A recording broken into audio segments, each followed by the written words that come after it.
Welcome to BKW Physics. I'm Mr. McConnelly. We're going to talk about electric fields today. Now, electric fields are interesting. They're something that's invisible most of the time, but you definitely know the effects of them, or you can notice the effects of them, although you can't actually see them. Just to give you some ideas, a typical electric field might be 1 E3 or 1,000 newtons per coulomb if you were near the end of, say, this rubber rod, wand, whatever you want to call it. If you're going to get a spark to fly through the air, like you can actually, like if you rub your legs and your covers, and you see like a spark fly through the air, you're going to be somewhere around 3 E6 newtons per coulomb, much bigger number.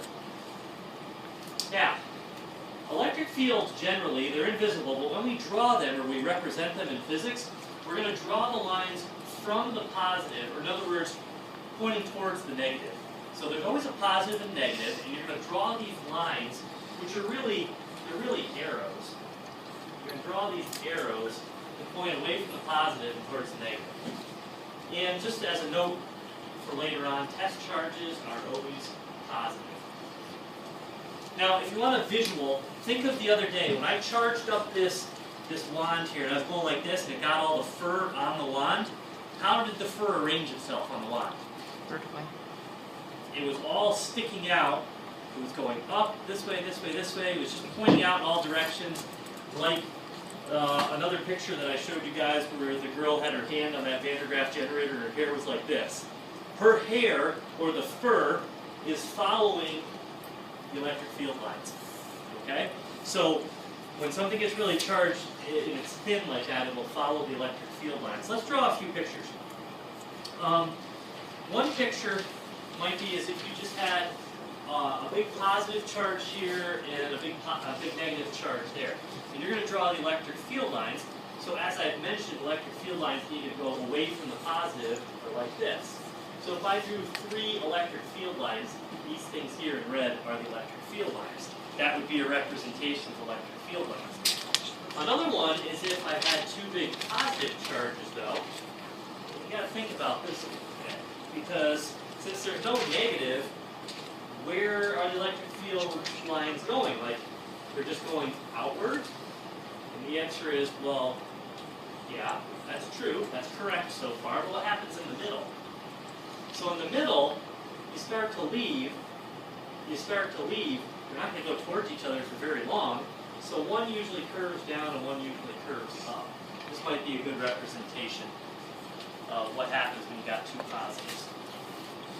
A special case or a special scenario is if you have 2 parallel plates. And a lot of times in physics we do this. What we do is we hook a wire to one side, which is positive. We hook another wire to the other side, which is negative. We call this a capacitor. And capacitors have the ability to store up a lot of charge. And if you know anything about tasers or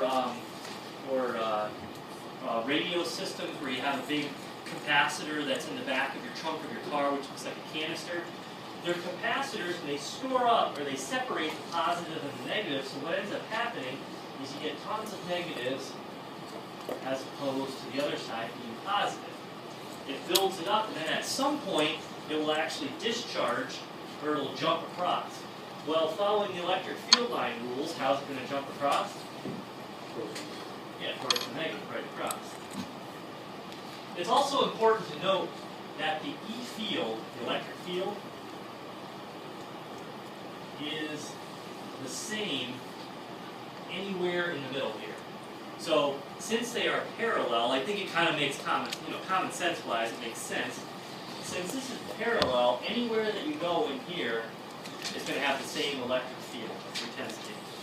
There's a quick equation that's easy to use. If you want to know how strong an electric field is, you take the force and divide it by the charge. So E represents the electric field. F is a force in newtons. And Q is a charge in coulombs.